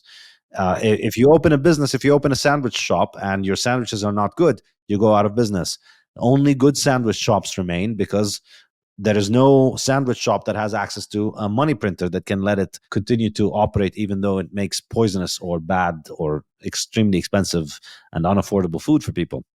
But with government bureaucracies, anything can be sustained forever. Bad science, bad health insurance policies, all kinds of things can continue to be sustained. And so Bitcoin really is the only solution for that. It's the technological solution for this because it is a form of money with a fixed supply. There's only ever going to be 21 million Bitcoin. We've had Bitcoin running for 15 years. Nobody has figured out a way to change the supply of Bitcoin or to increase the production of Bitcoin beyond the schedule. Every 10 minutes, a new amount of Bitcoin is produced. It used to be 50 Bitcoin in the first 4 years, then 25 Bitcoins in the second 4 years, 12 and a half in the third 4 years, 6 and a quarter in this current 4-year period. And in another 2 months' time, it's going to drop to 3.125 Bitcoin every 10 minutes. And every 4 years, it drops by half. So eventually, it stops increasing at around 21 million. We're never going to have more than 21 million Bitcoin. And it's a complicated question. You can read my book if you want more details. But effectively, there are a few things in life that are more certain than the fact that we're never going to have more than 21 million Bitcoin because of the way that Bitcoin works. And so therefore, with the 21 million Bitcoin, if you buy a part of Bitcoin, if you have your wealth stored in a part of Bitcoin, nobody can inflate that money. Nobody can finance government agencies that produce pseudoscience. by destroying the value of the wealth that you have. And that's why Bitcoin has outperformed pretty much everything over the past 15 years in which it's been operational, even over the past 5 years. Anybody who's put their money in Bitcoin has outperformed pretty much any hedge fund, any money manager, any institutional investor, any stock. Bitcoin continues to outperform pretty much everything because it just has this one simple formula wherein we're not going to make more Bitcoin, and then the supply stays fixed or only increases at a decreasing rate, whereas the demand is essentially infinite. Anybody in the world can continue to buy more Bitcoin. And so that's a form of money that allows us to opt out of inflation. And it allows us to opt out of inflation peacefully, allows anybody in the world to opt out of inflation. And I mean, I used to live in Lebanon when they had hyperinflation, and because I bought Bitcoin, I did not have to have money in the banks. And when the banking system fell apart, it didn't matter to me. And I think more and more people around the world are experiencing this, where if you put your money in Bitcoin, you escape that. And so now you might think here that this is a pitch of me saying, if we just all believe in Bitcoin hard enough, then we all buy Bitcoin and then it will work. There's some truth to that, but in a sense, the genius of Bitcoin is that it doesn't even care if people want to join. It doesn't need marketing. It doesn't have them. It's a decentralized thing. It doesn't have any kind of organization or body behind it. They're promoting it, and it's sort of not optional, as I usually like to say, because even if most people aren't convinced, it doesn't really matter. The people who aren't convinced are going to be continuing to use government money that's made to rob them, whereas the people who are convinced are going to be using Bitcoin, which is not robbing them. So the wealth in the hands of the people that are in Bitcoin is going to grow, whereas the wealth in the hands of people that are in government money is going to continue to decrease over time. And over time, either these people in government money are going to understand this dynamic and save themselves, or if they don't understand their dynamic, they're just going to get poorer and poorer and poorer while the rest of the world gets richer and richer. So it's kind of it has an incentive structure that doesn't require activism. It doesn't require us to vote for the government to force Bitcoin or to make Bitcoin money. It doesn't require us to write letters to the banks and ask the banks to accept Bitcoin. Either they get on the Bitcoin wagon and stop getting robbed, or, as we Bitcoiners like to say, they will have fun staying poor, basically. Wow, that's a very good introduction. But yeah, I have not been paying attention to this sort of thing, embarrassingly. But yeah, many people have tried to talk to me about this sort of thing. But there is a puzzling thing for me. Where is the transition exchange occur?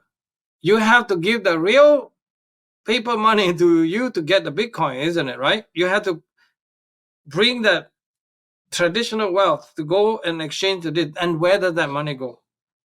Is the question. Well, you don't. First of all, I disagree with the real money, because government money is not real money. It's some form of representation for now, isn't it, right? I mean, because after all, you're not going to let me have Bitcoin without giving you something, right?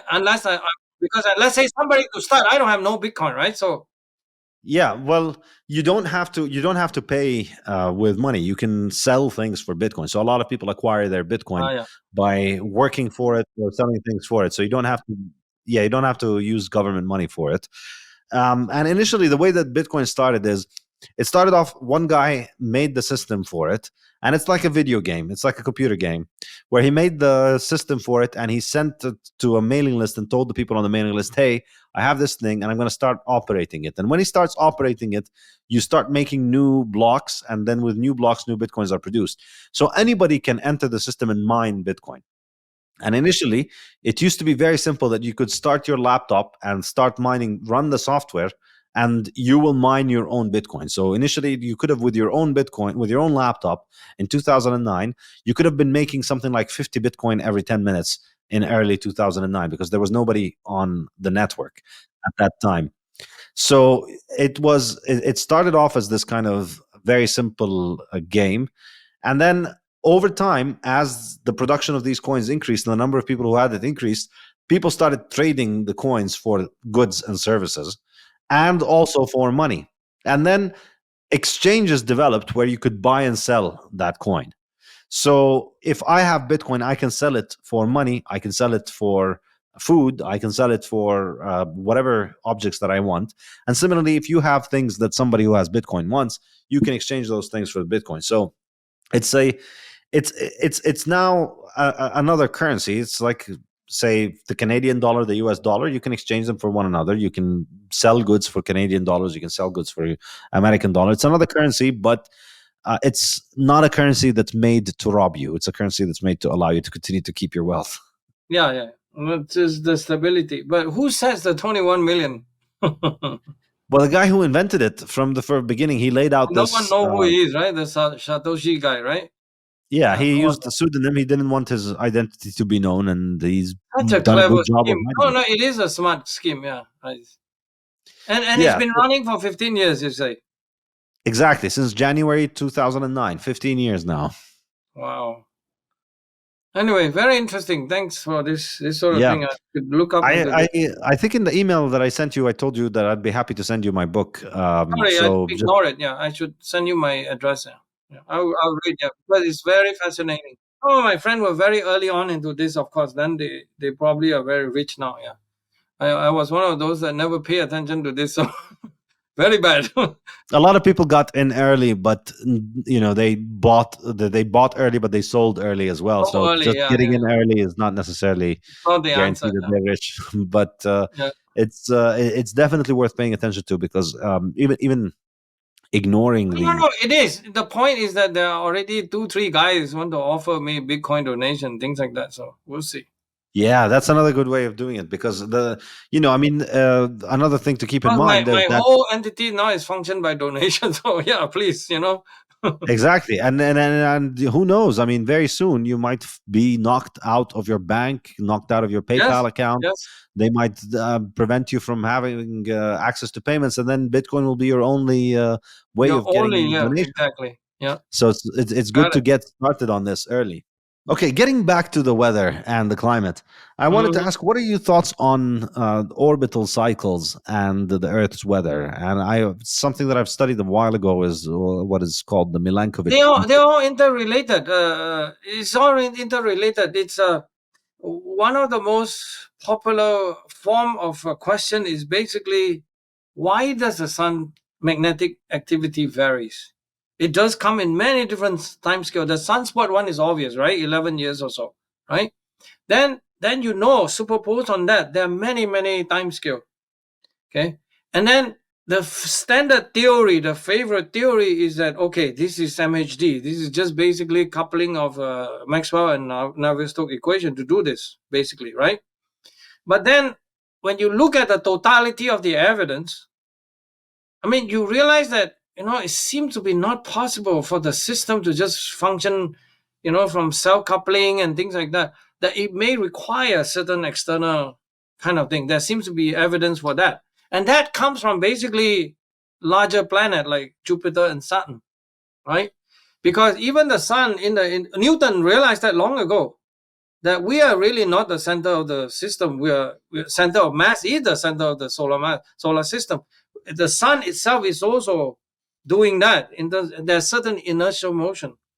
And it is through that motion that people thought that there are ways in which that you can generate, you can at least modulate the fluid flow, the magnetized fluid flow in the sun, so that you produce a lot of this. Like one of the famous one is the 60-year cycle that you kind of see. Okay. And that rooted in actually, Jupiter and Saturn, things like that, right? So it is through that mechanism, of course. This is to explain, because a system itself, if they don't have a positive and negative feedback to do it, you will never have any oscillation, really. It will dissipate away. All the system essentially will dissipate. But you need amplifier and then, that sort of mechanism to make it oscillate up and down, up and down. And we seem to observe a lot of this. For example, if you look at the 10,000 years sort of data, you are able to see, let's say, the 200 years kind of time scale. The oscillation is actually keep doing it for 10,000 years. I mean, where did the coherency and the energetic come from to maintain such a thing? That's why you can suspect that maybe it's having to do with something more regular, like the orbits, right? They're quasi-regular. They're not exactly the same. And then plus, remember, they are off plane too. They are not exactly on planar. Yes, They are slightly off-plane. Off-plane stuff is very, very able to kind of transport a lot of angular momentum, so the energy involved that you can actually do this. So yeah, these are all details, obviously, that you need to do. Oh, by the way, I'm one of those who studied that for a long time. The progress is very hard, to tell you the truth, because really no one know how to. You see, it boils down to essentially how much we know how to model the sun's fluid dynamics, the whole thing. And that's a very, very difficult problem. So again, it's a coupling of using all this empirical observation versus the thing. And this is part of the reason, by the way, that I got into the orbital dynamics thing very early, right? To try to understand. And but for the simple benefit already that we don't even know. Geez, just the projection of the sun on the Earth to get the sunlight distribution. We don't have that, man. You know the famous one on this sunlight distribution, right? Is the Milankovitch cycle. That one is operating on 22,000 years to 41 to 100,000 and then 400,000, so on and so forth. In fact, 2.5 million, that kind of thing. These are all the whole evolution of the planetary system. That one is very well known in the sense that the only one that in the climate science that is called theory is actually this particular theory from Milankovitch called orbital theory of climate change. Orbital, yes, it requires the orbits to change ever so slightly. All of this have nothing to do with actually energetic. It's about persistency of the energy. Because to build an ice age, what does it do? You actually essentially, so Milankovitch realized that it's actually summer, high latitude, 60 degree north.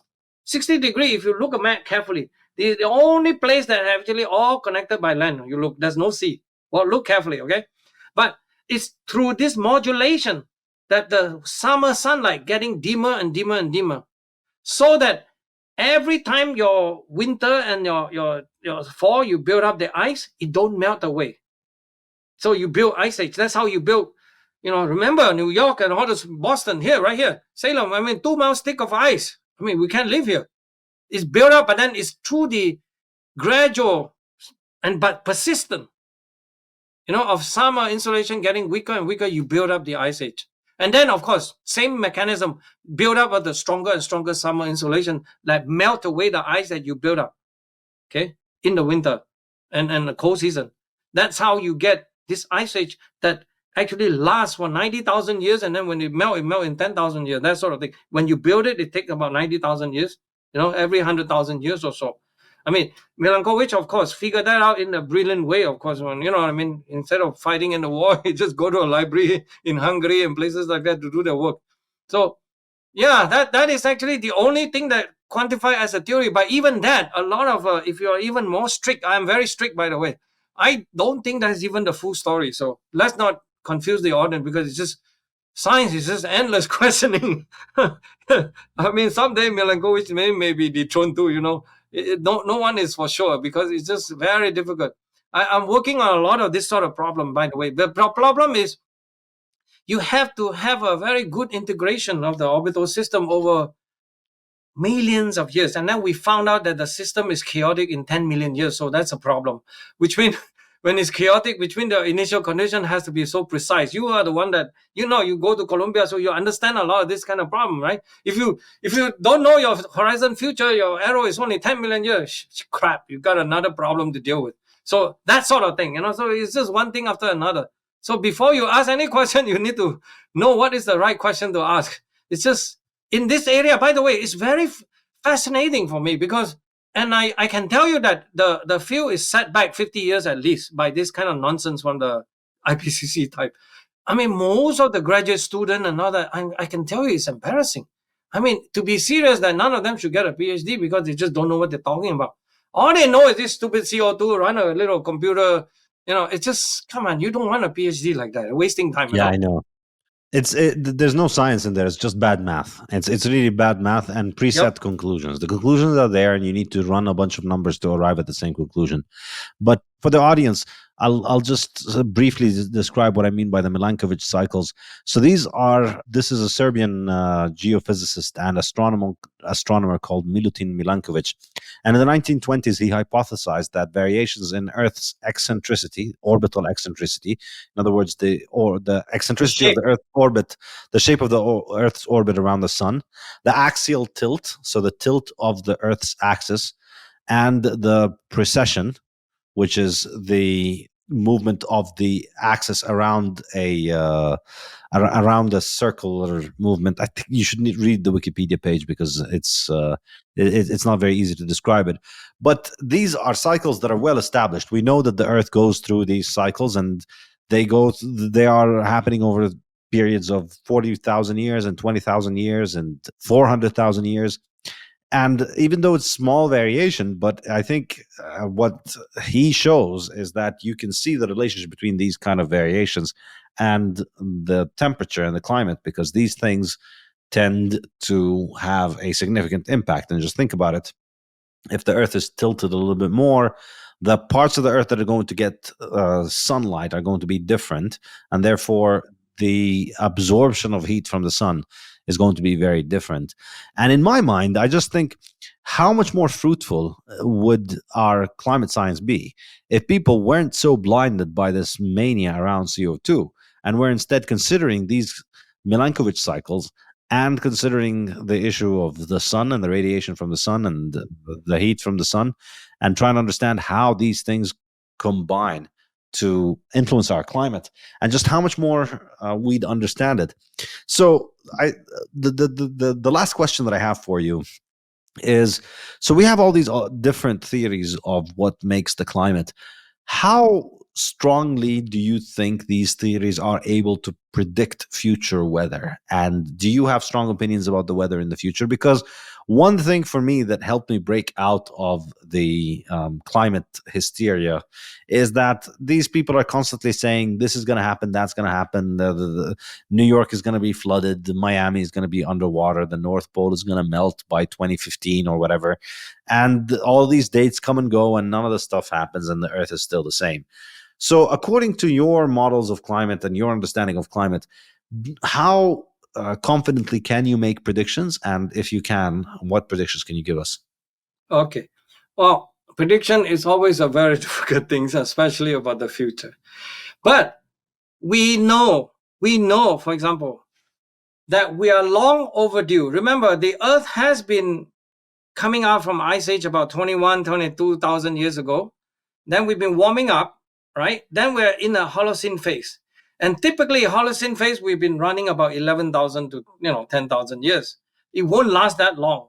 So in some sense, that we are due for an incoming deep ice age like the one that 20,000 years ago. Okay, that's rather serious. Okay, because this is where I try to say, instead of wasting time on this carbon dioxide, we should now mine as many of this radioactive isotope, because nuclear power is the only thing left for the future. Actually, if we want to have pockets of civilization surviving, okay, and then we'll find way of dealing with food, but energy-wise, okay, to deal with an ice age type. So real estate in a tropical region will be good, but that is on this 40,000, 20,000 years time scale. That's a bit too long, but the persistency of this arrow cannot be stopped. By the way, there are already all kinds of nonsense paper from all these big guys they would even lend their name to this kind of nonsense that I felt ashamed of science, by the way. This is why when you tell me that you want to give me a National Academy of Science, I say, do you maybe want to kiss my feet first? I refuse those things, because they are the one that now anti-science so badly that I really don't like this. But the point is that they lend their name. They're trying to, but it's not true. They have no evidence to say that the next ice age will never come. They're basically saying that. Because if we put more CO2, they say we were on a trajectory that all this nonsense, scaring again. No basis.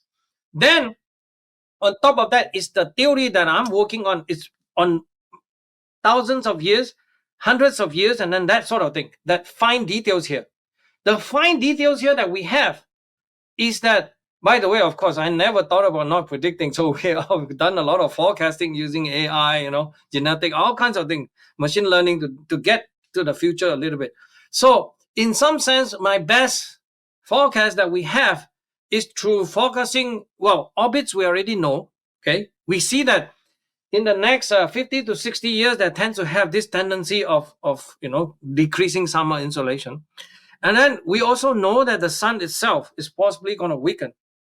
Okay? In fact, we already started it. We already started about 10 years ago. This whole thing has started a little bit. This whole wave, a lot of this system, they have huge long-term inertia. It's already started in some sense. And then I felt, so I'll give you a forecast of the next 50 years. Basically, we think it's going to be cold before it get warm a little bit. The warm, we don't know. And this is basically because the CO2 have absolutely nothing to do with any of this thing, right? So don't rely on the CO2. Rely on the sure thing, which is the orbit and the sun, really. These are what the bet. I think you want to bet anything. Yeah, I'll bet that one on that one because I don't know anything else better but that's the topic that I really work a lot on. And then plus you have to work a little bit on like I say, always have to worry about Volcano. Volcano is one of those wild card. One of the volcano that happened the other day in Hungatonga, that one.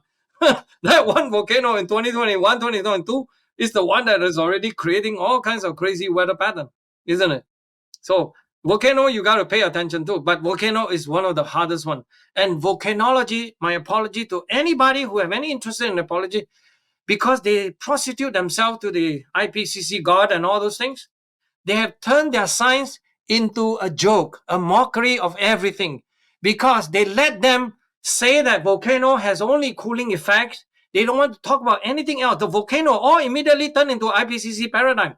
Radiative forcing this, radiative forcing that. Instead of saying that every volcano is different, we don't know how much the amount of water vapor come out, how much the carbon dioxide come out from that, how much of particulate matter, that sort of thing. Depends on how explosive weather. They turn the whole volcanology science, which is very, very interesting, into this nonsense. No one speak out. It's almost, I haven't found one volcanologist that will be as passionate about me. I'm in the solar area. My main area actually is solar physics, right? So at least I speak out. I have been speaking out since the day I become a postdoc at Center for Astrophysics. I keep talking, keep asking questions. But everybody ignore me, obviously. I don't really care. All I know is that I'm doing good work. I keep publishing them. Volcanology, I haven't found one that people that speak out against things like it because it's ridiculous. Do you understand? They turn your science into a joke. How is that good? How is that even possible that you say you want to train future? And this is the kind of part that I felt at a loss. If no more people speaking out about this. So through your channel, please people hear more about this because you know why? Ultimately, this science is the really important tools that we need. We cannot keep doing this sort of anti-science stuff and then escape that. We're going to escape away by all of a sudden want to turn on science again when you need them. There are how many talents going to go away doing stupid thing, instead of just doing the real science, like the one you just reflect upon, how much better we will understand the nature of this Milankovitch forcing and things like that. Not to be, but we're going to keep trying because at least my group at series.sign.com, please come to our webpage, donate if you can, but that's what we do. We're trying to focus only on science. We don't have any master. And also when you give some donation, please, we don't tell us also what to do. You can suggest things, obviously. We're open to everything. We're willing to listen to people, that kind of thing. But there, in terms of agenda, we want to do certain science that is very good, very solid, long-lasting. I'm not interested in hit and run. It's basically indefinite into the future. This kind of science, I feel so proud because many of my work, I am quite sure already I will be dead, but 100, 200 years later, you will find the evidence of that in the scientific literature, unless they burn all of the paper, of course, I don't really know. But all I know is that it's there because it's good work. It's good work that worthy of looking into it and see if we can advance further from that last juncture that we have able to produce, the last point. And then you progress from that because we have done what you call the due diligence, the duty of being a scientist that understand the topic, really present it as clearly as we can in terms of that. And then, of course, open access. Every data that we ever produce and say is available. You go to IPCC, they say, why should I give you data? All kinds of standard problem like that. It's just so embarrassing that I cannot keep saying anything because they hide the data. They make it so difficult to find anything. It's just crazy. I mean, these people are so childish that I don't know if I were to be, let me be the, what you call, the God for one day that I can be in charge of funding. I don't want to be God of anything. I just want to be in charge of the scientific funding. Then I'll be cut. A lot of this cut is very necessary for these people to wake up. Wake up. If you produce a scientific work and then you don't give the data away, after you publish your paper with some decent amount, you should never ever publish the paper. You should never be, taking National Science Foundation Award, National Institute of Health kind of a grant, NASA award, NOAA grant. You should never take that grant, because these are people's work, people's money. It's our money. I gave the money myself. I'm a taxpayer. And you don't let us have the data? What is this? Things like that.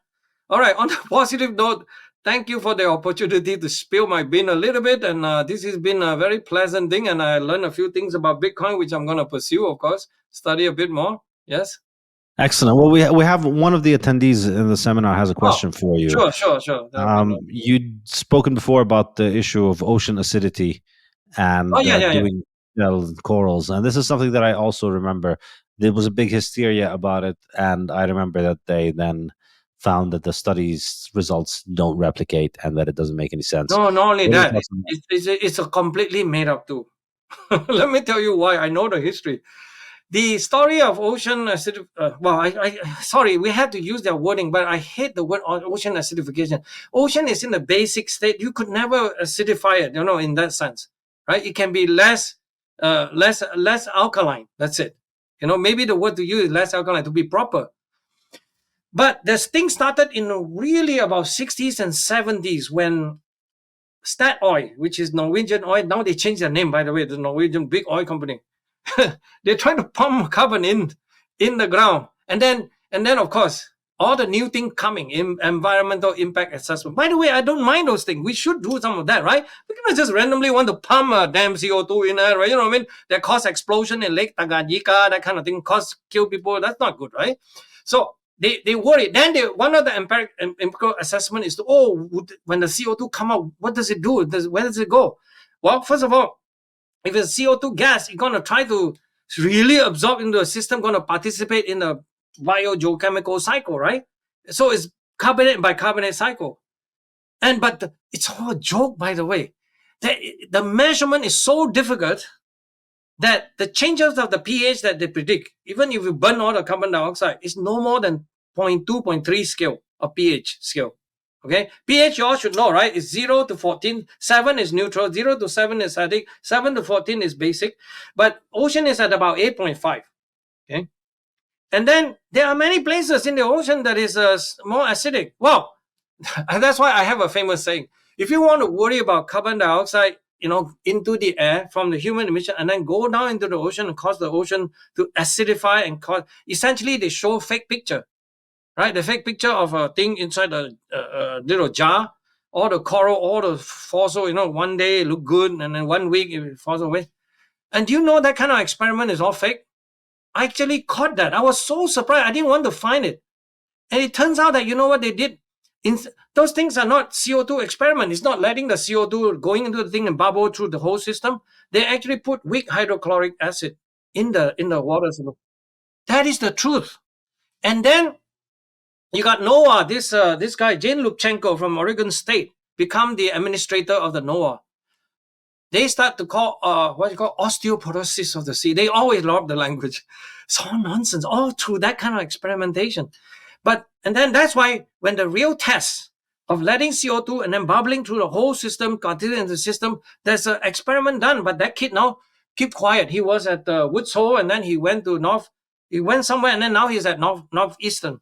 Now he's so quiet, that kid. By the way, they show in the experiment that when you do this, and then you let the system settle into, that experiment requires 6 months or so. They show that in a high concentration CO2, like 400, 800, 1600 parts per million, right? They show for example, for certain species like lobster and all, they all get bigger. I was so lucky to be the last few to get the photo from him when he was still friendly and not scared. But now they're scared. They actually want to falsify their own result, by the way. I had that picture. So in my... And the weird thing is that I always have a statement to say, if you want to worry, you want to outlaw this CO2, the first thing you must do is that you got to outlaw rain, because rain pH is 5.5. I mean, you go into the ocean, mix with air. What do you think? You acidify the ocean from the rain? It is that ridiculous. I'm not making this up. This whole thing was crazy. And then even all this example that they say they have from the Northwest about the oyster people farm. My God, when I go look into it, it's all fake. Oh, I just couldn't stand this sort of nonsense. This is that bad. It is all made up. That's the whole answer for this one. Okay? And then someday you should hear the sea level story. Oh my God. the satellite turned into magic. Satellite are not supposed to be able to measure anything coastal, and then because of the radar problem, the boundary between the land and the ocean, is that kind of thing that actually I'm one of those scientists that, I'm not a theoretician like Linson and all that. I'm not so elegant in that way. Like elegant scientists will produce simple solutions. No. I look into the nitty-gritty of how the radar really works, this and that. They could never produce anything coastal results and satellite altimetry data. To measure things down to millimeter. You imagine the wave height. They want to measure millimeter. It's all crazy stuff. Even all the altimetry product, you got to be careful what they're selling you. It's all over-promise, and then I would say not very good standard of study, and they're all basically third-rate people. In that sense, the work they produce is just not good. And I'm very kind of tired because, already from the range of the beginning of this topic, every one of this I study in details. I look into all of this. Oh, never mind polar bear. So it's enough. I also done polar bear, 2 papers.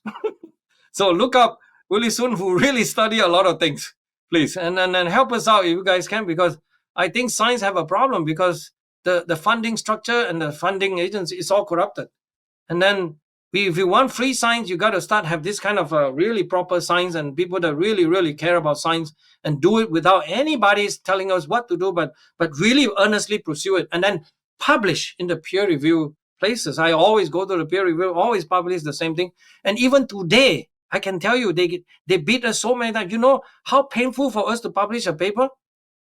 You want to print a paper, already, if you want to print, I don't dare to go to Nature, not because I cannot go there.